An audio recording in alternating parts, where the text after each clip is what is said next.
Hello, everyone. This is Al Filreis, the faculty director of the Kelly Writers House in Philadelphia at the University of Pennsylvania. And I'm actually not at the Writers House, sadly. I'm about 8.5 blocks away. But I'm here to introduce and to host and moderate the 11th annual Weber Symposium hosted by the Kelly Writers House. And it's a great, great privilege to have as our Weber Symposium featured guest the extraordinary writer, Diana Henriques. Diana, thank you so much for joining us this year. Delighted to be here. I've really, as a poetry guy, English professor, I don't get a chance to read the kind of books that you write. And I read both the books, A First-Class Catastrophe, Get Away from the Reflection, which is about Black Monday, 1987. And the book that everybody knows about, The Wizard of Lies. And I just loved reading them. It was an eye-opener, and I can't wait for the next hour plus to be able to ask you some questions.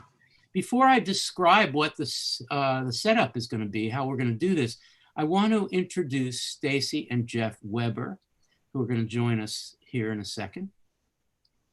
Stacy and Jeff it was their idea. Zach, can we bring Stacy and Jeff into the screen? There they are. Hello, Stacy and Jeff. How are you? Hello. We're well. Good to see you. Stacy and Jeff came up with this idea 11 years ago, 11 plus. Fans, even though Jeff got a degree at another unnameable institution of higher learning, and Stacy has a degree from the University of Pennsylvania. Jeff, I didn't mean to slight that. Is it Dartmouth? It's Williams. It's Williams. I always get this wrong. I've completely repressed it. Anyway, thank you, Stacy and Jeff, for doing this. Did you want to say a word or two about why you think this is the idea you wanted to sponsor? No, we're thrilled to bring people who are as talented as Diana in to talk about the craft of writing, particularly the craft of financial or economic writing. And hopefully, I know Jeff and I learn something every year, and I hope that everyone who's present and watches in the future will learn something. Thank you so much. And usually Jeff and Stacy are in the first row during the session, and then we have a chance to mill about and have a reception and meet some of the students who are interested. And alas, we're going to have to wait until a year from now. We hope, fingers crossed, to be able to do that. But thank you again. And we hope you'll go to the YouTube stream and watch the rest of the program. Thank you both for coming. Okay, so I'm going to take just a minute to describe what the setup is. So Diana and I are going to talk conversationally for the next hour and 10 minutes, maybe hour and 5 minutes, maybe hour and 15 if we're having a rollicking good time. But in the meantime, those of you who are watching this as a live stream on YouTube, please make frequent use of the chat stream, the chat function, which you will find either to the left of your video player or right below your video player, depending on your web browser. Some of you who are not logged in properly to YouTube might not be able to do it, so figure that out. But if you can, feel free to put comments or questions of any kind at any point into the comment stream. And Anthony Lagana, with a little help from Zach Cardner, will transfer those to a chat here in the Zoom setup that I can see. And at the right moment, I will I'll pose those to Diana so that you'll be able to be part of the conversation. And please feel free to follow up on some of my questions. In addition, are you ready for this? In addition, we are going to take phone calls. Yes, phone calls. It's like a call-in show. It is a call-in show. And the number is 610-616-3208.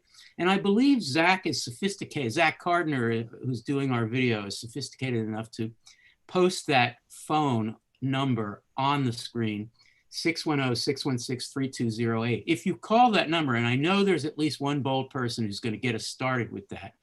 It doesn't take a lot of moxie to do it, so please do. And Chris Martin, Chris, will you appear for a second so we can see you? There's Chris. So Chris Martin, a member of the staff, he's our IT guy, but he is a great guitarist, as you see, and also phone answerer. And Chris will answer and chat you up for a while, and he will signal to me that the call is coming in. And when the time is right, so be prepared to stay on the line a little, we'll bring you up and you can talk directly to Diana and me. So thank you, Chris. Diana, you ready for this? I am. Okay, great. I would like to start with a concept that helped me as a layperson, as a non-specialist, understand how Bernie Madoff, or really how anyone could have pulled this off for so long. And it's a concept that we get pretty early in the book. It's you just throw it. It's only a phrase you use once, I believe, only. It's at the end of a paragraph, and the phrase is trust by association. Now, I want to ask you a little bit about that.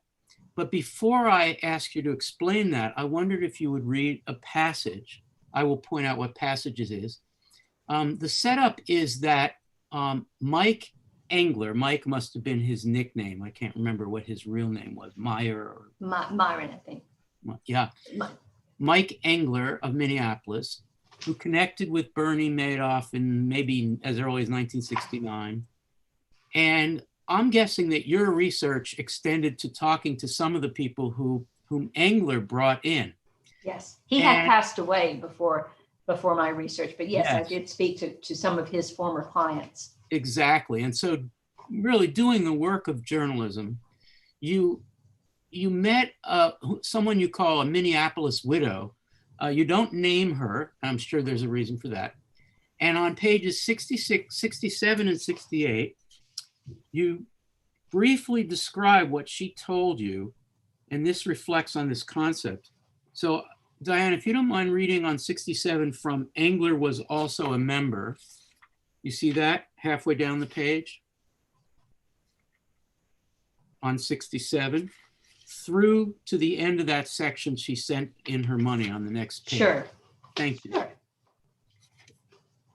Engler was also a member of Temple Israel in Minneapolis and the Oak Ridge Country Club in nearby Hopkins, both fixtures of affluent Jewish life in the Twin Cities. As the years went by, more and more of Engler's country club friends, Temple acquaintances, and brokerage firm clients would become Madoff investors, attracted by steady but not spectacular returns and by the sterling local reputation of Mike Engler. I call it my steady Eddie investment, one Minneapolis widow recalled. Her late husband had decided to invest with Madoff after his old friend Mike Engler made a low-key sales pitch in the living room of their Florida vacation home in the early 1990s. He didn't go into much detail, she recalled. He said it was considered a hedge fund and the minimum investment was perhaps $1 million. Unlike her husband, she was a fairly experienced investor. Before they married, she had invested with Fidelity's famous Magellan Fund during its golden years and managed her own portfolio of blue chips and bonds. She had never heard of Madoff, but did some homework, reading a few newspaper articles about him and calling a wealthy couple she knew in Boston. She learned that the couple, whom she considered sophisticated investors, had been investing with Madoff for 30 years, and that other businessmen she trusted, a very smart accountant in town, a Minneapolis shoe company owner, had checked Madoff out, satisfied themselves that he was honest, and handed some of their money to him to manage. All those people she trusted had been trusting Madoff for years. That was the clincher. She sent in her money. Diana, the sentence, the third to last sentence is just perfect writing, if I may say. All those people who she trusted, had been trusting Madoff. This is a perfect example of what you meant by trust by association. She did some due diligence, but it turned out to be kind of a circular act. Can you describe a little more how that worked? Well, there were so many examples of that, really, in the Madoff story. When you peel away the layers of due diligence, you're absolutely right. She did what you would want a smart investor to do, but she did so without realizing that in every case, she was standing on the shoulders of the trust that her friends had, which was standing on the shoulders of the trust that their accountant had. It was standing on the shoulders of the trust that some acquaintance of Bernie's had in Bernie. So it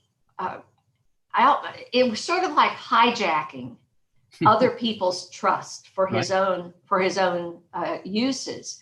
But it was actually a brilliant strategy, because one of the misperceptions about Ponzi schemers that led regulators astray, and that actually led a lot of Madoff investors astray, was the notion that their circle of victims was limited to their own circle of influence, their own circle of friends. And, all of us have a limited, solar system of acquaintances. It may be hundreds, it may be many hundreds, but it's not going to be tens of thousands of contacts, which is what we estimate the ultimate number of people pulled into the Madoff fraud numbered. So that ability of Bernie's to not inspire inspire trust, but to inspire people to share that trust with other people was part of the magic of his con. And he was an extremely gifted con man. And in a sense, Diana, trust, which we think of as ipso facto positive, trust was a block from the kind of further investigation that one would want to pursue. Even the SEC, the young lawyers from the SEC would come by, and they were skeptical, but the logic of his rebuttals and defenses created trust. They didn't even do the most obvious follow-up. Well, those questions and his rebuttals were taking place in a frame of trust. Right. His trustworthiness was the frame in which the entire story played out. And it's important, I think, to look at another part of the Madoff story. It's not as much fun to read about, but in 1998, December of 1998, the Justice Department, picking up on a set of private lawsuits, brought civil charges against more than 24 major Wall Street firms for fixing prices on NASDAQ stocks, the great NASDAQ price fixing scandal at the end of the 20th century. So that was shocking. It actually was discovered by a Vanderbilt professor who noticed that there was absolutely zero probability that this could be a random feature of NASDAQ trading, that the difference between the buy and sell price never shrank below a quarter of a point. They investigated, and sure enough, there were tape recordings, there were text messages, there was a trail of evidence showing that NASDAQ trading desks across Wall Street, big firms, little firms, everybody were fixing prices. They were conspiring to fix prices. The massive financial settlement was entered into, nearly $1 billion by 28 different firms. Conspicuous by his absence from that list of defendants was Bernie Madoff. He was at the time one of the largest NASDAQ traders on a wholesale basis on the street. So you're sitting in Washington, you got 28 firms, you got Prudential Base, Morgan Stanley, Goldman Sachs, you got them all lined up as defendants on your lawsuit, but not Bernie Madoff.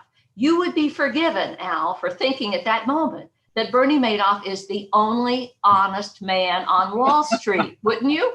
Yes, exactly. Okay, so that's the frame within which every investigation of Bernie Madoff, whether it was an investor's due diligence or a young SEC investigator's inquiry, was occurring. He had a sterling reputation. Yeah. Now I want to look at the other side of that. Well, I want to go from trust to mistrust.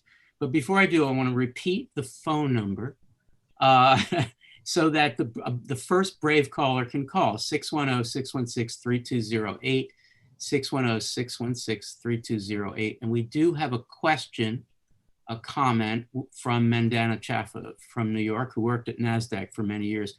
But before I get to that, let me go to this sort of the obverse. So we talked about trust.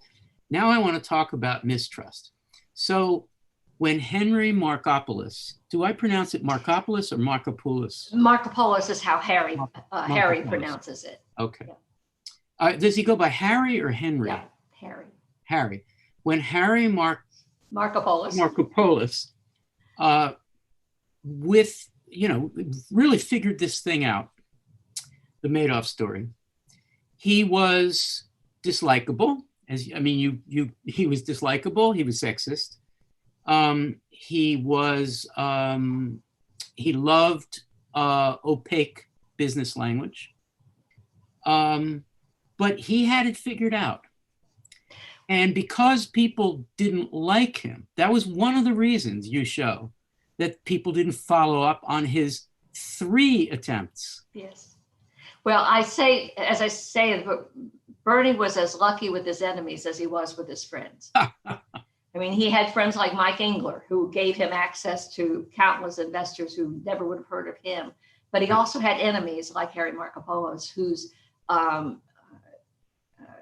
lack of social skills, whose near paranoid mistrust of everyone. It wasn't just that he mistrusted Bernie, he mistrusted everyone. And actually, I know Harry very well. He would be flattered by that description. But that made it difficult for him to get over that hurdle of Madoff's reputation. And to be fair, I took a look, and the rest of you can do, and it's an appendix to Harry's book, Nobody Would Listen, which is a quite interesting journey into his experience. I looked at what he first presented to SEC staffers in Boston. Now, there's so many things wrong with that sentence. Why Boston? Because that's where he was. That's where he was. Yeah. That is not where Bernie was, and that is not the office that regulated Bernie. Right. And I looked at what he had given them. And, I'm no slouch as an investigative reporter, Al. I would have been hard pressed, even if he had handed that to me, I would have been hard pressed to bring the story home. In part because it rested on that hardest of all journalistic efforts, proving a negative. Right. You could not prove that Bernie was running a Ponzi scheme unless you can prove that he is not buying or selling securities or options. He says he is using over-the-counter options privately traded with European banks. How do you prove he isn't? Right. You call every single bank, try to get them to violate customer confidentiality rules for you and tell you whether or not they've got an account for Bernie Madoff. Right. And that would have been difficult for SEC investigators to do. It would have been impossible for a reporter to do. But one of the reasons why this story is so well told, one of the reasons why I think this story is so well told, is that if Harry had been winning and kind and little less persistent. Well, and actually, if he had been more instructive and more respectful. In fact, Harry's posture to the SEC was, this is an impossibly complicated crime. You cannot possibly understand it, you poor dimwits. Right. I'm the only one that can explain it to you. Exactly. So I'm sorry, Harry. A Ponzi scheme is one of the simplest crimes in the world. It's a liar with a bank account. That's all it is. It's a liar with a bank account. The assets are there or they're not there. That's right. Period. And that's all it takes to prove whether someone is running a Ponzi scheme. Right. So he was as caught up in Bernie's drama, in this kabuki theater that Bernie was doing. Right. Harry was as caught up in it as anybody else. Yes. And neither he nor the young investigators, one of the investigative team at the SEC in the last fatal round, had been out of law school for 19 months. Exactly. So neither they nor Harry knew the first thing about investigating Ponzi schemes. And not only did Harry condescend to them, but so did Bernie, so that basically they were lost. I would love for you to read from pages 124, 25. This is the story about one of Harry's reports. And you don't name this woman, but she is called the Assistant Regional Enforcement Director. And you apparently interviewed her, and you'd report her memory about whether she passed on the report. It's 124. Let's see if I can go there. And many of you who are watching have a copy of this book. I guess it would be, Diane, at the very bottom of 124, with Mannion's encouragement, and to the end of that section on the next page. With Mannion's encouragement, Markopolos prepared an updated report on Madoff for a new Boston enforcement chief. This time, on April 3rd, 2001, Markopolos' analysis was actually sent to the New York office, where it was referred to an assistant regional enforcement director who was a competent and well-respected lawyer.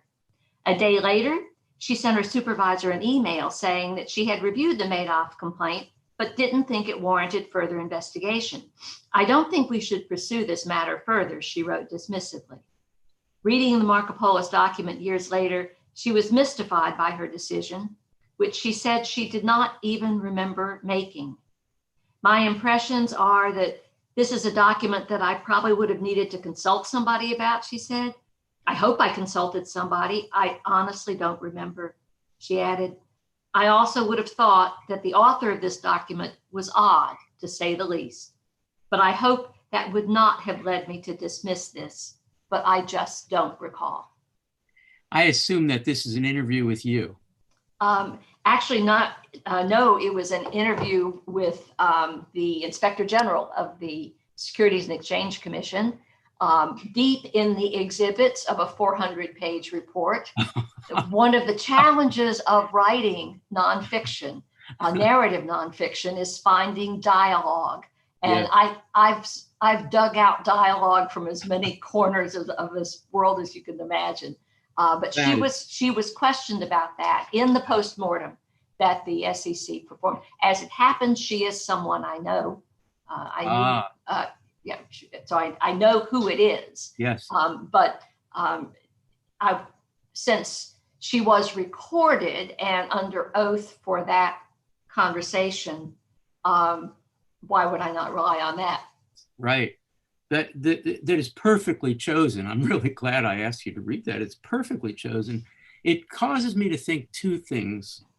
One is, again, about Harry being dislikable. I would have thought, well, the author of this document was odd. In the same kind of superficial judgment we made, the Minneapolis widow made about why she should trust this man, on the other side, we make these assumptions that this person was odd and that might have contributed to my not having thought it was a good idea to pass this on. Yeah. We have a lot of bystanders. We have innocent bystanders and guilty bystanders. And the SEC is just littered in this story, as it is in the 1987 crash. Do you want to comment a little bit on guilty bystanders at the SEC or anywhere else? Negligent bystanders, without a doubt. I've frequently said that for the SEC, the Madoff case was just a massive failure of imagination. They could not imagine that this man that they'd known for so long, I mean, the Bernie Madoff story is really Dr. Jekyll and Mr. Hyde, in effect. There was a Bernie Madoff that Madoff was proud of being. There was a Bernie Madoff that was instrumental to the founding of NASDAQ, who helped put NASDAQ back on its feet after the 1987 crash. There was a Bernie Madoff who was legitimately admired and respected in Washington by regulators. And then there was, of course, the Bernie Madoff that was ripping off friends, family, widows, orphans without compunction. So there was a dark and a light side of the story. The SEC was blinded by the light. They were blinded by the bright Bernie and simply could not imagine either that he could be a crook or that they could be so wrong in their judgments. And they weren't alone in that, Al. There were a number of mostly European private bankers who did business with Bernie. And unlike most of his clients who truly trusted him, just like the widow in Minneapolis, they truly trusted him. These guys, they were not so trustworthy. They thought maybe Bernie was front running, which is a form of insider trading where he cherry picks trades he's done for other clients and takes the best ones of them and puts them in the private accounts to benefit his clients. They weren't quite sure what he was doing wrong, but they were pretty sure he was cheating somehow. And they were fine with that. As long as it kept making money for them, what's the worst that can happen? He gets caught and the money stops coming in and they walk away and find somebody else. So these were people who didn't trust Bernie, but they trusted their own gut so much that they were sure that they wouldn't get caught. They were sure that they knew what was going on. They were right that Bernie was a crook. They were wrong about what crime he was committing and who his victims were. They were, they were it. They were among the victims. So there was there were levels of trust that came into play in the course of the story.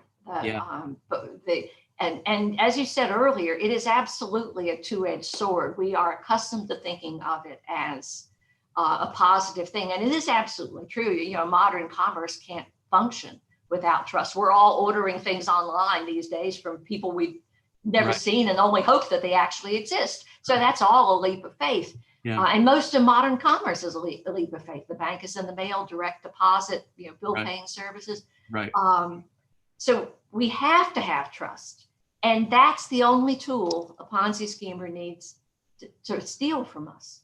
So it is that two-edged sword. It is a weapon in his hands, and it is a great benefit for the rest of society. I mean, if you could just stamp out trust, you could stamp out Ponzi schemes and all of modern commerce with it. And who wants to live in a world like that anyway, right? Exactly. But that's the fascination for me with this kind of con, with this kind of con artist, is that the dual nature of the criminal, the dual nature of the weapons that he uses, and the humanity that leaves us vulnerable to him. I mean, we don't want to be people who don't trust anybody. Exactly. Nobody wants to be that kind of person. And yet that's the kind of person that would be immune to a Bernie Madoff. So, this is a problem. This is a dilemma. It's a serious, serious dilemma in that Ponzi schemers, con artists exploit what is best about us. We're hardwired to trust each other. It's been an evolutionary benefit from the cave. And it is one of the loveliest aspects of human society. And they use it to rip us off. So you can I think maybe hear why I'm so passionate about this story. It is so universal and it is so fundamental. And I think those are the financial stories that make that leap into narrative nonfiction, that really can touch people beyond the details of the financial rigmarole. But they can touch them because every one of us understands what it would be like to trust and be betrayed by someone you trust. And this is why I think that Jeff and Stacy Weber had such a great idea in founding this series, because what better a thing to do? I can't imagine a better thing to do than to bring a writer who knows a lot about business and finance over to the side of a place in the world where you talk about how you write. It's nonfiction, but it borrows from fiction. It tells a story. There are characters. I mean, you have a dramatis personae at the front. I do. But more than that, you heard me speak earlier about this story being Dr. Jekyll and Mr. Hyde. It's a retelling. When I talk with journalists who are interested in turning a story into a book, is there a book in here somewhere? Right. Common question. And I urge about whether there is an archetypal story like that in the tale they want to tell. Yes. If I go to an editor and I say, listen, I've got a great Cinderella story to tell, they are immediately going to know what the shape of that story will be. Right. It may be a business finance story, the little company that came out of nowhere and became the ruler of the world, but it will be a Cinderella story and they know what that is. Or it will be a David and Goliath story and they know what that is. These are stories that are so deep down in our human DNA, our cultural DNA, that people instantly feel comfortable. Oh, I know this thing. Oh, I recognize this. This is going to be good. They settle down. They're ready to hear a tale that's familiar, that has big themes, universal themes, timeless themes. Right. And if you have a tale that has some of those shapes in it, where you can see kind of the ghost of a fable or the ghost of a fairy tale in there, then I think you've got a good chance of building it into a book that can make that crossover. Yeah, I think of both of these books are sort of like detective stories, but what I would do is put a twist on them, particularly the Madoff story. I'd call it a postmodern detective story for the following reason. If I had $1 for every time you say, and this is not a criticism, it's praise, in this book, say, that might have been the moment when Bernie Madoff's scheme began. No, that might have been the moment. He couldn't possibly have known that Bernie was doing that. Maybe this was his assistant must have known. And because you've done all the research and there's a lot of material associated with all the suits and the criminal actions, and yet there's still basically a mystery. Yeah. There is still, this is why the casting of De Niro is so kind of brilliant and odd, because De Niro plays, for once, a kind of cipher. I think Bernie was a cipher. You could read whatever you wanted into him. It's astonishing, Diana, how much you've researched it and how readily you admit, I'm not so sure that was the moment. So we all participate in this crazy, we were all like junior SEC assistants. Trying to figure it out. Yeah. Trying to figure it out. I appreciate that tremendously, because the effort was not to, obviously, to glamorize this criminal, but to humanize him, to make his story unfold as steps in a human life that all of us could kind of wonder about and identify with. But he did have that kind of opaque capacity to reflect back to you what you wanted to see. I have often said that one of the most telling differences between Bernie and the classic Ponzi schemer, the stereotypic Ponzi schemer, that bon vivant, buying drinks for everybody over in the corner, telling jokes, twisting your arm, get you in the deal right now. Bernie never did that. Right.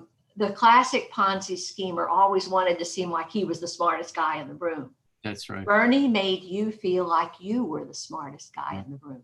Yeah. He would listen to you, drop little nuggets of praise on you, little droplets of admiration, and you left feeling like, golly, Bernie's impressed with me. And it was the most seductive, tantalizing method. And it was so disarming. It didn't punch any of the buttons that would have warned regulators and smart, sophisticated investors. I mean, remember who his victims were. These were not gullible people. But they would have been instantly suspicious of the arm twister, the joke teller, the drink buyer. That's but right. Bernie's laid back, invest if you want to, I don't care. Right. That Right. kind of attitude completely disarmed them. Several people who are watching have written about this topic we've just been talking about. So I want to quote both of the comments and get you to respond. But then I want to turn with you to the SEC as a topic of both books. And it's also the topic of the book that you're currently writing. So that'll give you a chance to talk about that. It's hard to imagine that this English professor is obsessed with the SEC, but that's your fault. You've made me obsessed. Mandana Chaffa, who, as I said, used to work at NASDAQ, writes, in a sense, we can be our own worst enemy, Al and Diana, because as human beings, we so often want to trust that we assist in pulling the wool over our own eyes. And Sophie Burkholder adds to that. I understand the human tendency to trust others, but it surprises me how trusting these people were with such huge sums of money. Even if the SEC looked the other way, sometimes it's difficult to think that this many people wouldn't try to look deeper into the money and hard numbers in this unless they couldn't somehow. Well, let me tackle the latter first. People who operate routinely with big numbers simply do not scale their operations to the size of the amount. They do their due diligence, whether it's 1 million or 10 million or 100 million. They do it the way they do it. So I don't think that it was necessarily the case that they were that they would have been more attentive if they'd been investing more money, given the huge amounts that were being invested. I think due diligence failed across the board for the same reason, having nothing to do with how much money was involved. Right. It failed across the board because at some point, Bernie would force the question of trust. If you have to ask me all these questions, if you don't trust me enough Right. to leave your money, take it and go. I don't want you as a client. So, and he did that. He told people, look, you got problems. I'm not answering enough of your questions. I'm a busy man. Go. There was a interesting tale that I mentioned in the book. There was a very successful retired retailer. I couldn't use his name, but I did interview him extensively, who desperately wanted to invest with Bernie Madoff. He wrangled an appointment. Took 6 months to get an introduction through a country club, got the appointment, goes in, meets Bernie. They trade stories about their self-made origins and the boats that they love and the family life. And then Bernie says, well, okay, I can make room for you in one of my funds. He said, I can make room for that, but the minimum investment is $5 million. And the guy could have easily written a check for $5 million. But he said, well, okay, but he said, I've got a rule that I only invest $250,000 with a new money manager the first year. Thereafter, if it goes well, then yes, indeed, $5 million. Bernie, who was somewhat desperate at that point, held firm. No, it had to be $5 million. So the guy had to decide whether to waive this rule that he'd set for himself in order to invest with Bernie, or to stick with the rule and walk away from an investment he'd wrangled for months to try to make. He did the latter. He walked away and did not know what a close call he had had until the day Bernie was arrested. He walked away not because he suspected Bernie of anything.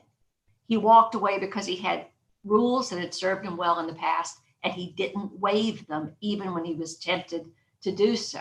And so that brings us back to the first observation. Yes, we are our own worst enemies, but if we know that about ourselves, right, we can we can put the dead man switch on before we get on the jet ski. We can arrange so that if our judgment fails, we'll still be safe, because we will not have invested more than we could afford to lose, or we will not have invested in any environment where trust is going to blind us. And this is one of those hard things that I take some flack for when I give talks about the Madoff case.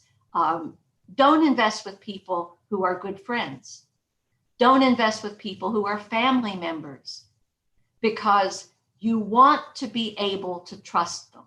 You Right. will trust them, and it will blind you if anything goes wrong. And if it does go wrong, it will destroy you. So just don't.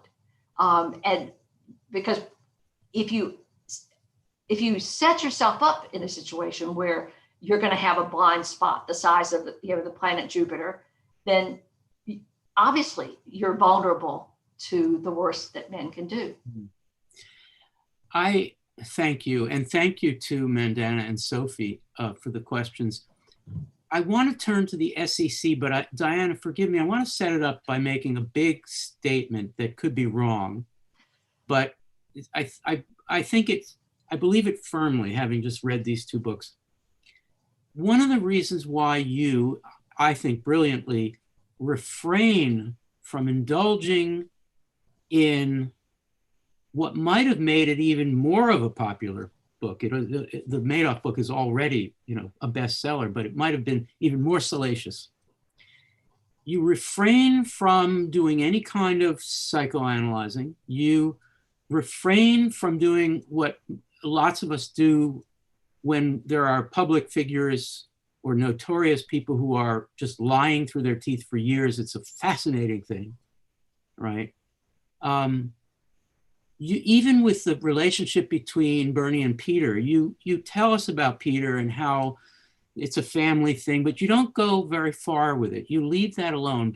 And here's why I think it is, and this gets us to the SEC, because I think you as a journalist have discovered that what's more interesting than the psychological foibles of a Bernie Madoff, and they're significant, is the context and background, the failure of regulatory, the mood of the market in the booming 80s and 90s that enabled monsters, or in the case of Madoff, I mean, I don't want to get into calling too many other people monsters, but that enabled people who were very disturbed. I mean, Bernie ended up being a very disturbed person, that he could live with that lie. How the hell did he do that?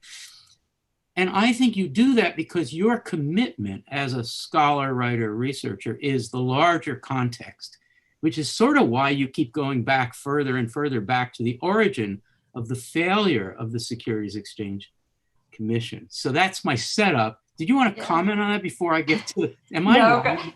No, that you're pretty much on target. That to me, it's simplistic to say, the SEC failed because they were stupid. They failed because they were inept. They failed because they were incompetent. You have to go and put their failure in the context of how they had evolved in the decades prior. You have to put Bernie's crime in the context of how Wall Street had evolved during the life of his career. Right. So without the context, to me, it's just a cartoon. It's not. That's right. It's not really human history. Right. Thank you for confirming my hunch. Really a hunch as a reader, obviously not as a specialist. So let's turn to the SEC. In this book, which I highly recommend to people, it's got a bigger canvas than the Madoff book. It's really kind of an impossible tale to tell because, right? And there's so much involved. My favorite scene, Diana, is I think it's the day after the Reagan inauguration. There's a conference going on in San Diego, and David Reuter, whom I'm sure you'll tell us about, had a reaction to a leaked confidential transition team document, which made it clear that the Reagan people were serious about dismantling or undercutting the SEC. And then Al Summer wrote a letter to Ed Meese, and everybody thought, okay, this is going to take care of it. Ed Meese isn't really going to take apart the SEC. That is a turning point because, in fact, the Reagan administration did and wound up creating what I hope you'll describe now, which is a morale problem the SEC had been a place where people, young, smart lawyers, had wanted to go because of the challenge, and suddenly it became like a backwater. Can you tell us a little more about that? Why is that scene so important to you? It seems important. It is important because trying to put that in context is really what kind of inspired me on the book I'm working on now. That was a pivot point for regulatory agencies of all kinds. You know, the Reagan election was a triumph for the mantra of deregulation, and deregulation was a hobby horse that has been ridden by politicians of both parties ever since. Democrats, Republicans, Libertarians, they all think that deregulation would just be the very best thing that could happen to the marketplace. And that being in the room with people who loved the SEC. David Reuter helped found the SEC Historical Society. I mean, these are people for whom the SEC is an extraordinary historical treasure. And to suddenly be confronted with its mortality, with its vulnerability, was a shocking moment for them. And it got me to thinking. And I realized this was my elevator pitch for the book I wanted to write. Nobody living today who's in favor of deregulation has ever lived in a deregulated market. For 90 years, we have lived in the market that Franklin Roosevelt built. And all we can think about, all we can talk about is throwing it away, breaking it down. Roosevelt gave us federal deposit insurance. The FDIC came out of the New Deal. The SEC came out of the New Deal. And of course, we know Social Security came out of the New Deal, probably the three great legacies of the New Deal. No one believed that the federal government could successfully regulate Wall Street without destroying it. In 1929, 30, 31, 32, all of Wall Street lined up to fight everything Roosevelt proposed from 32 on.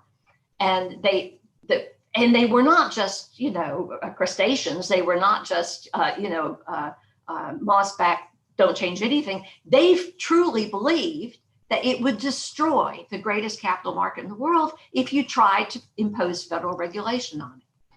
So the tale of how that got done, the magic trick, the genius of the men in the New Deal and the women who made it work in 1933, 34, 35, 36, through the rest of the New Deal, was the story that caught my imagination.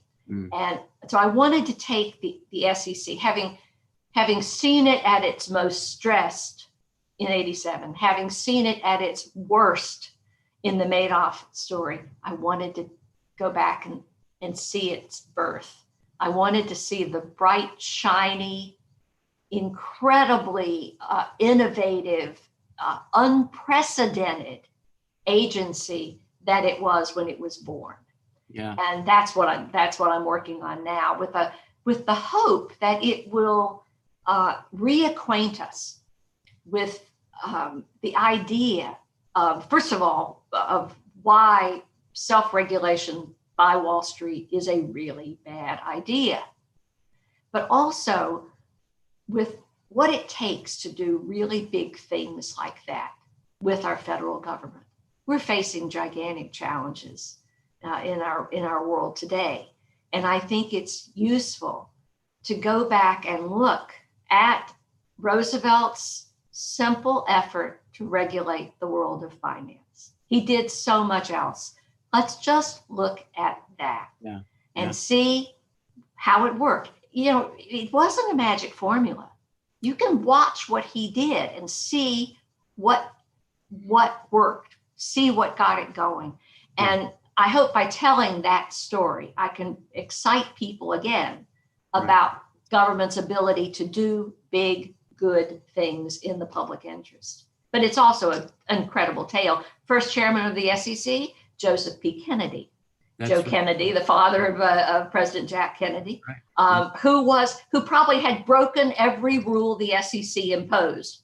I mean, in his years on Wall Street as a Wall Street speculator, he'd done it all. He had played every game Wall Street knew how to play. And so when he was named the first chairman of the SEC, the new dealers went crazy. They thought Roosevelt had lost his mind. And FDR just shrugged and said, "Takes a thief to catch a thief." so it's a great tale. And as I said, I hope it gives us a sense of the arc of this agency. The 3 books read backwards would give you the idea of an agency at its birth, with its bright prospects and its legacy, at its most stressed when its mission starts to fragment and fall apart, and then in the Madoff book at its lowest point of ineptitude. The counterintuitive career that you're describing, you start forward and move backward, turns out to make you, this is straight compliment, but I'm sure you'll be happy with it. It turns out to make you exactly the right person to start over, to tell the story of the SEC, because you just said it. You saw it at its worst.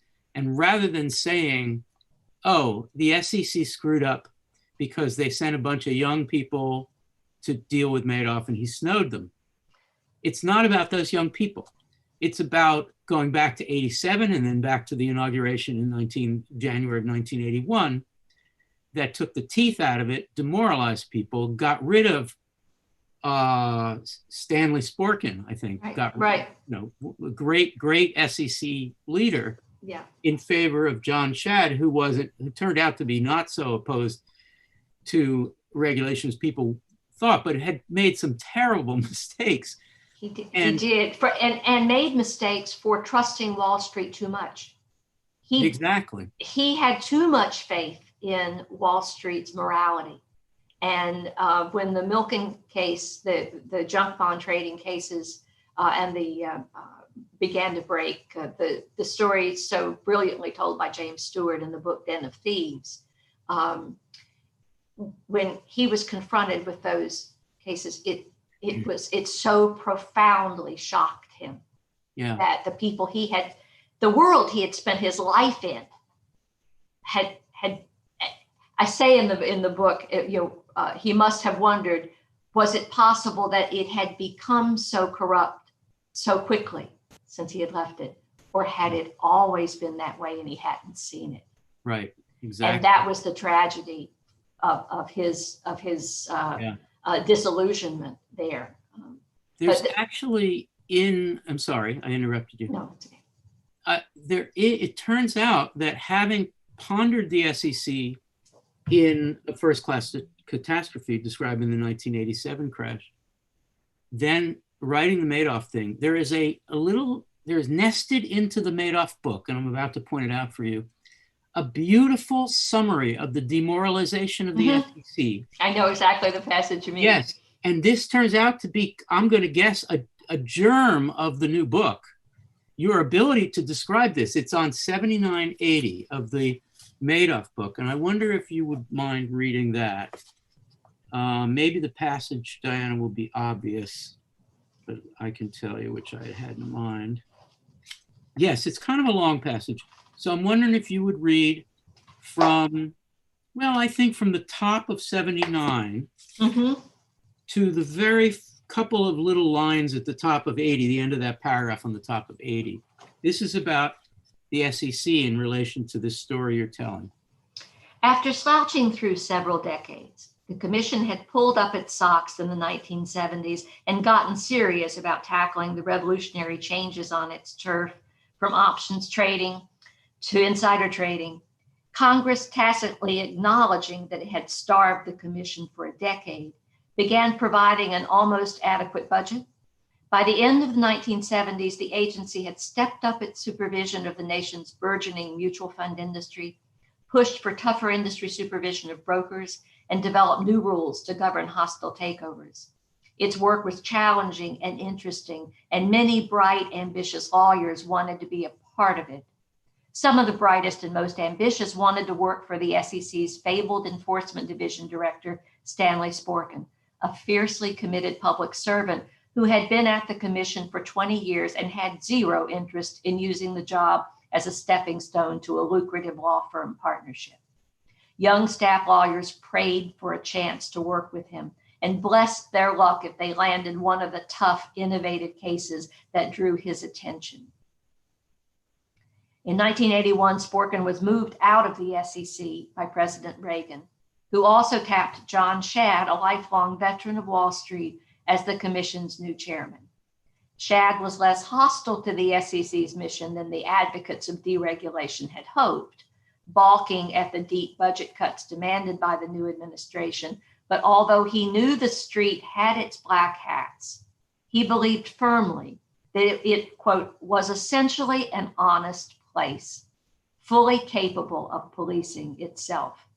This was transparently not true. The industry finance watchdogs at the NASD, the first-line regulators responsible for policing brokers such as Bernie Madoff, had an undistinguished record at best. Part of the impetus for the securities law amendments adopted in 1975 had been a general view in Congress that the NASD had fallen down on its part of the regulatory job, but Congress had no power to increase the NASD's resources or its appetite for regulation, and it continued to be a weak sister to the SEC. On balance, Shadd's tenure produced, quote, a competent but cautious commission, as one historian concluded. Those bright and ambitious staff lawyers looking for more than mere competence and caution gradually began to lower their expectations or simply leave. Within a decade, Madoff would have his huge Ponzi scheme up and running and would be very grateful for their departure. Thank you. You've done a very clever thing at the end there. You've given us a mini history of the SEC to that point. And then in that last sentence, within a decade, back to Madoff, Madoff would in effect take advantage of that degradation. And that is a very powerful point. There it is. Yeah. In response to Jack Eggleston, who is actually a former student of mine, who's a businessman, who writes, why did the SEC not listen to Harry? The answer is not just that Harry was, quote unquote, odd, but the answer is on page 79 of this book, The History of the SEC. Yes? Yes, in part it was. I mean, so many things had arisen to impair the agility of the SEC to bring investigations. The chairman, Chris Cox, who was the chair of the commission at the time the Madoff case exploded, had been concerned about overzealous young prosecutors, and he had instituted a rule that limited the ability of staff lawyers to get subpoenas. So they were relying more and more and more on voluntary submission of documents. Well, excuse me, Madoff is submitting nothing to you voluntarily. Thank you very much. You want his documents, you bring a subpoena, and if you can't bring a subpoena, which they could not easily do without a formal order of investigation, which they could not easily get without more evidence than Harry could give them, right, then you're getting nothing from him. So the impediments to the investigation were not just financial, although they were financial. One of the investigations that got closest, it's the one where you're sitting there in the book, it's like watching the Titanic head towards the iceberg and you're saying, make the phone call, right, make the phone call. And they don't make the phone call because a big scandal has just broken in the mutual fund industry. Attorney General Elliot Spitzer in New York State has broken it to the SEC's embarrassment, and it's all hands on deck. 35 million Americans have their retirement savings in the US mutual fund industry. And if there's something wrong going on there, you better be on it like white on rice. And everybody was. So they dropped the Madoff case. They didn't have enough resources to spread across both of those cases.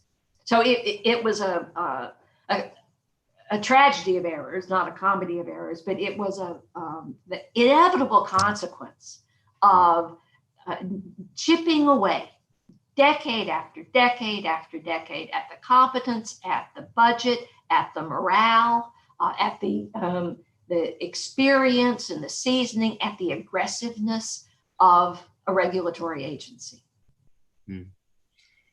I want to ask you, based on a question that Fred Krieger has posted, who's watching on YouTube, a question about Picard's work in the prosecution. One of my favorite parts of the Madoff book is your brilliant distinction or explanation of the distinction between the net winners and the net losers. Oh. Holy cow. One of my favorite lines is, the lucky net winners, and lucky net winners is in quotes, the lucky net winners were not lucky, and they were not winners. Fred's question is, after Picard's work to recoup assets were the investors made whole, I wonder if you can answer Fred's question and then make that distinction, if you don't mind, between net winners and net losers. Sure. The liquidation of the Madoff fraud was ultimately handled through the bankruptcy court, and therefore it was governed by case law that had grown up in bankruptcy settings. Right. And part of that case law had to do with net claims. How much could you claim as your loss in a bankruptcy? Right. Now, bankruptcy is different from a fraud, but once the Madoff case went into bankruptcy court, that distinction was lost. And the rule in bankruptcy court was that you could recover only what you had given, what you had paid into the bankrupt estate, minus what you had taken out, your net loss. So if you gave Bernie Madoff $1 million 20 years ago, invested it, got your statements every month, and watched it grow and grow and grow and grow into a wonderful $3.5 million nest egg, which you were going to use to send the grandkids to college. And you were getting statements. You were getting statements. You had, and you never took a penny out. It was all there. It was all there. It was all there. And then you wake up the day after Bernie's arrested and you have nothing, zero. Now, do you feel like you lost the $1 million you gave him in the first place? Or do you feel like you lost $3.5 million? I feel like I lost $3.5 million. Absolutely. Absolutely. But you didn't in the eyes of the bankruptcy court. In the eyes of the bankruptcy court, you lost $1 million because that was what you gave him. And let's say that your friend, another investor who gave Bernie $1 million at the same time, actually was further along in his career. He's already retired. He's already drawn out $3 million of his $3.5 million account in order to buy the dream house in Santa Fe with the artist's studio in the back and all of that. Okay, so he's got his $3 million retirement dream home. How much does he get back? Oh, here's the really bad news. He put in $1 million. He took out $3 million. He owes the estate $2 million. Back. So he will get $2 million. He has to come up with $2 million. So that's a net winner. The net winner is a loser. That's the net winner. Loser is a loser. Well, the net loser has lost his paper profits. But if he, in fact, gave Bernie $2 million and never took anything back, he's got a $2 million claim. The luckiest, if you will, of the losers were those who had come in late. They were the very last people through the door. So they'd given Bernie their money. They gave him their $7 million. It had never grown to anything. It was still $7 million. And eventually that would be their claim. Their claim would be very close to what their original cash had been. people who had invested 5, 10, 15, 20 years earlier, their claim was limited to the cash value at the time, not adjusted for inflation, the cash value at the time. So it was a heartbreaking process, absolutely hemmed in on all four sides by the law of the bankruptcy court. It was fought all the way to the US Supreme Court, and the net winners lost again. So the tragedy, that was the tragedy of trying to liquidate this fraud through the bankruptcy court process. But that's where it wound up, and that's how it created such incredible anger and fury at the trustee, and just a profound sense that they had been ripped off twice, once by Madoff and again by the bankruptcy court. Right. For those of you who are watching, just another reason why, if you haven't read this book, you should, because Diana, our guest at the Weber Symposium this year, has made, as a writer, a great choice of catching Bernie. You know, Bernie is arrested pretty, well, not early in the book, but earlier than you would think, because it is not the end of the story. The end of the story is the agony felt by the net winners and the net losers. And that is really a gripping part of this story. That is the emotional part of the story, because Bernie kind of leaves you feeling unemotional because you're so sick and tired of him. I want to draw it to a close by asking you a couple of questions about, well, the SEC book you're writing now is not likely going to be a movie, an HBO movie. I mean, let's hope it is, Diana. Maybe I'm making a joke here, but this book was I think it's got possibilities. Okay. For those of you watching from Hollywood, please note that whatever Diana writes should be a movie. But this one was perfect because you've got a villain and you've got, you know, his wife is standing by him, but you've got a social history as well. I bet you didn't expect, I mean, I'm sure your agent and your editor thought, let's sell this and, you know, it'll work out, but I bet you didn't think it would.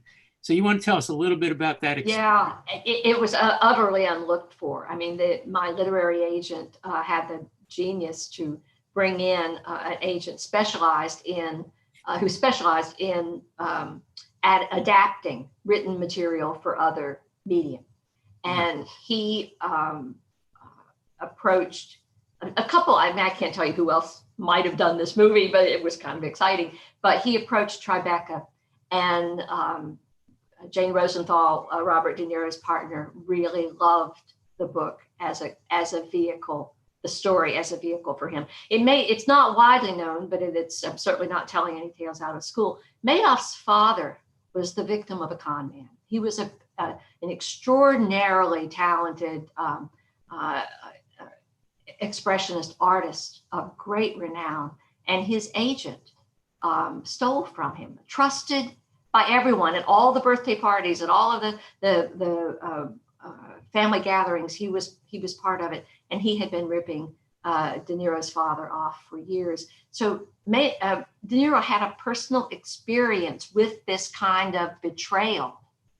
And the first time we spoke by phone, we're all patched in from different places, and I'm sitting in a little interview room at the New York Times with the speakerphone in front of me, and we're waiting for De Niro to come on because he's off on location somewhere filming something. So finally he comes on and he says, "Diana," and I said, "Yes, Mr. De Niro." And he said, "Diana, I am Bernie Madoff." Wow. And he was so completely occupied the role that it was really amazing. So I was thrilled, but no good deed goes unpunished. They were interested in the book. They teamed up with HBO to buy an option, and then nothing happens. This is what happens to 90% of the books that are optioned for Hollywood. Nothing happens. It just, the script isn't right. The filming schedule never works out. That they can't find the right director. It just doesn't work. So years went by, and I had just basically said, well, that was fun. That was neat, but nothing's going to happen. And then finally, it all came together, the right director, the right script, the right slice of time that De Niro and the other actors could make. And it was in the last iteration of the script that a character named Diana Henriques shows up. Yes. In the opening scene. I'm saying, what? So then there were a couple of weeks where it was, such fun around the dinner table. Who's going to play me? That would be really cool. That's going to be really neat to see. And then I got a phone call. I had a long meeting with De Niro talking about Madoff very early in the process. And apparently he felt very comfortable with me and came to rely on my knowledge of Madoff to help him shape what he wanted to do. He had apparently, I was told, suggested that they think about using me as the reporter in the movie. So I got a call and was asked if I would be willing to do it. And I staggered and stunned. I called my agents. I said, what do I do? I could fall absolutely flat on my face. I could destroy my reputation by doing an absolutely ridiculous job. What do I do? And he said, you got to do it. You got to give it a try. I had to take a screen test to play myself. I had to audition to see if I was good enough to play Diana Henriques. So I apparently gave a convincing enough portrayal of Diana Henriques that I got the part. But it was a fascinating experience to see how movies are made, to see how a great, great director, Barry Levinson, pulls performances out of people that they didn't even know was there, and to see how one of the greatest actors of our age was together. I knew them both. I knew the Bernie Madoff that HBO put on the screen in the form of Robert De Niro, and I knew Bernie Madoff, and it was surreal, absolutely surreal, how pitch perfect every gesture, every blink that De Niro put on that screen was. It was really a remarkable performance. And as a writer, for me, it was thrilling to work with the screenwriters. I was a consultant on the project. Right. They get all the credit for the incredible script. They get all the credit. But I was sitting at their elbow watching the economy with which screenwriting is done. Right. The way you can telescope events down into phrases, the importance of constant action in the story. And the lessons I took away from observing the screenwriting process deeply shaped the writing of A First-Class Catastrophe. I was so attuned. I was working on that book while the HBO movie was being made, or the Madoff book. And it was the most transformative experience I had as a writer in my career, to take the lessons I saw, the way I saw the script unfolding for the movie, and apply them to the narrative history I was trying to tell around the 87 crash. Amazing. And you sat at a table that must have been 3 feet wide, no more, across from this great actor, and had to act. That's a crazy thing. Well, I actually just had to be a reporter. There was one scene at the end of the shooting.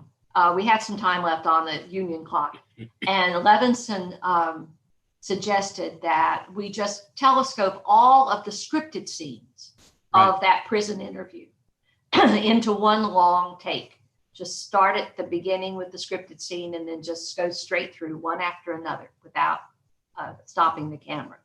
Right. And I said, well, it's going to be disjointed. They're going to be completely different topics. He said, well, maybe you could improvise questions to get from one topic to the other. I do that for a living. Sure. No problem. That's how you choreograph every interview you do. How do you transition from talking about this to talking about that? So I'm quickly scribbling down some things I could use to get from lily pad to lily pad on these different scenes, and they start rolling. Now, it never occurred to me, I know what I'm going to ask. I've got an idea of what the question will be. De Niro has no idea what I'm going to ask, and he's got to make up an answer that Bernie Madoff would have said. Mm. And it was incredible to see him just improvising out of thin air answers to questions I put to him as if he were Bernie Madoff, that were not in the script, that were not in the book. And to see him answer so convincingly and so absolutely right on target. So yeah, it was awesome. I mean, when they finally yelled cut on that scene, everybody on the soundstage applauded. Wow. It was De Niro's tour de force. It really was. I used the word postmodern earlier. Here too, the acting that Bernie Madoff had to pull off alone without an attorney at the SEC that fateful day where, I don't know, 3 or 4 hours, the acting that involved. I mean, when De Niro said to you, I am Bernie Madoff, he's partly saying, I am the greatest liar of all time. I'm going to act. Oh my goodness. Well, I have one last question, Diana, and really is an invitation for you to advise or to offer some wisdom to, there's at least 1 or 2 people to judge from the comments who are journalists who are trying to figure out what to do with their interest in business and economics reporting. So I'm going to quote from Sophie Burkholder, whose question I quoted before, and then frame the question for you as our last question. Sophie writes, I think business and economics reporting is so important, and I strive to report on it myself. But I and many business reporters don't have an MBA or experience working on Wall Street. How do you recommend going about trying to understand what can be pretty complex topics and regulations when the people you're reporting on might be trying to hide behind those complexities? Might be trying. Oh yes, they're absolutely trying to hide behind those complexities. And my question on top of Sophie's is sort of a larger one. It has to do with this series this is the 11th instance of. Why is it so important to be able to do what you've figured out how to do, which is to make these complex topics coherent? To be able to do that passage in the Madoff book in which you basically told the story of the last 20 years of the SEC. To be able to do that is an important skill to have and very difficult. And maybe say the obvious. Why is it so important to be able to be clear about such things? Well, let me advise Sophie that there is absolutely no shame in saying to your Wall Street sources, I don't understand. You have to make it clearer to me. We're bright people. You don't survive for very long as a financial journalist or as a mainstream journalist in this country unless you've got some IQ points. So we're smart people. If you can't explain it to me so that I can understand it, then maybe you don't understand it yourself. So in a way, our innocence about what they're trying to sell is our best protection. To force them to explain it in words that we can understand. So rule 1 is keep pushing. Keep pushing until they offer you an explanation you can understand. Rule 2 is study the minutes of the last meeting. If we don't know our financial history, we can't use it to illuminate what they're doing now. There is nothing new under the sun. I look at the crash of 1929 and it's unbelievable how similar it was to the crash of 2008. I mean, the new age, the permanent plateau for stocks, all the same jargon, all the same razzle dazzle in 1929, 1987, 2008. So financial history is neglected. It's too often poorly told. It's too often arcane and full of charts and graphs and equations. But financial history is as important to understanding how we got here as political history is. Maybe more important in some periods of this country's life.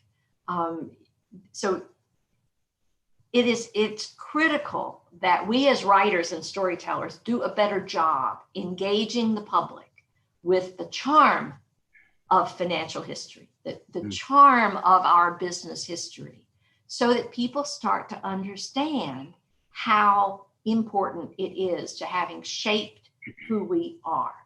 I mean, if you don't understand that the fight between inflation and deflation is a fight between creditors and debtors, and always has been, going back 200 years, then you're not really able to navigate today's conversation about low interest rates at the Fed. So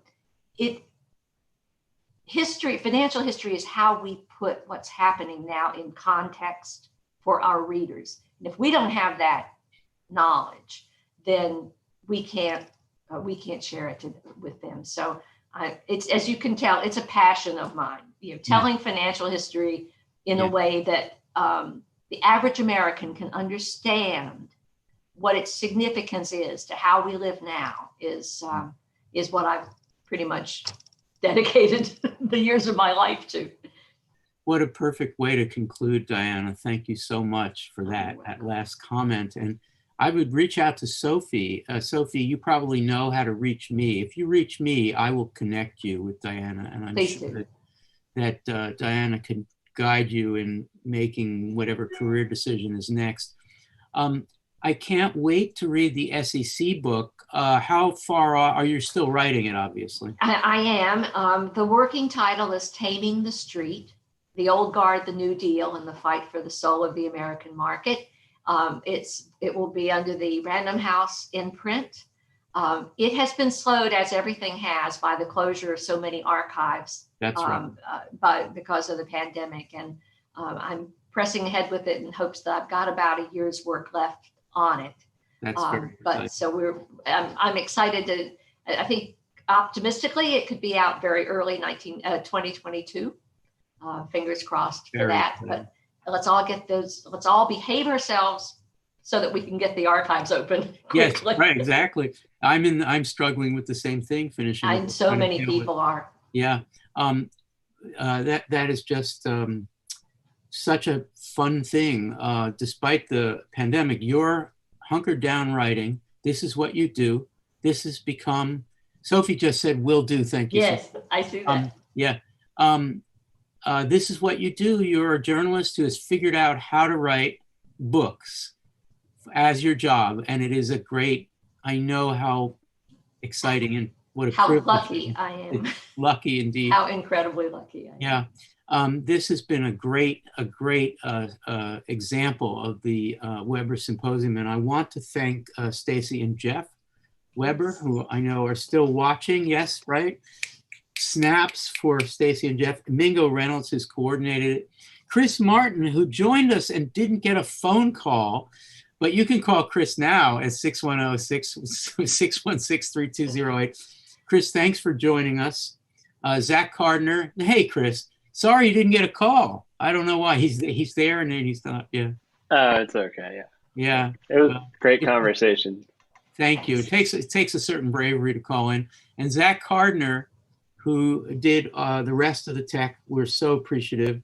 And Anthony Lagana, who moved the comments into the chat. We appreciate that. And to everybody else at the Kelly Writers House, thank you so much. We will make sure that the URL for the YouTube recording is available. Diana, I'll make sure you have a copy. And if you want us to excerpt any part of it, we can send that to you in a clip so that you can use it on your website or. Thank you. I would be delighted. Yeah.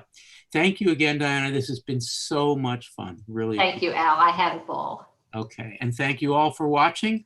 We are both going to press the little Zoom button that says leave and wish you a very good night. Bye-bye. Good night.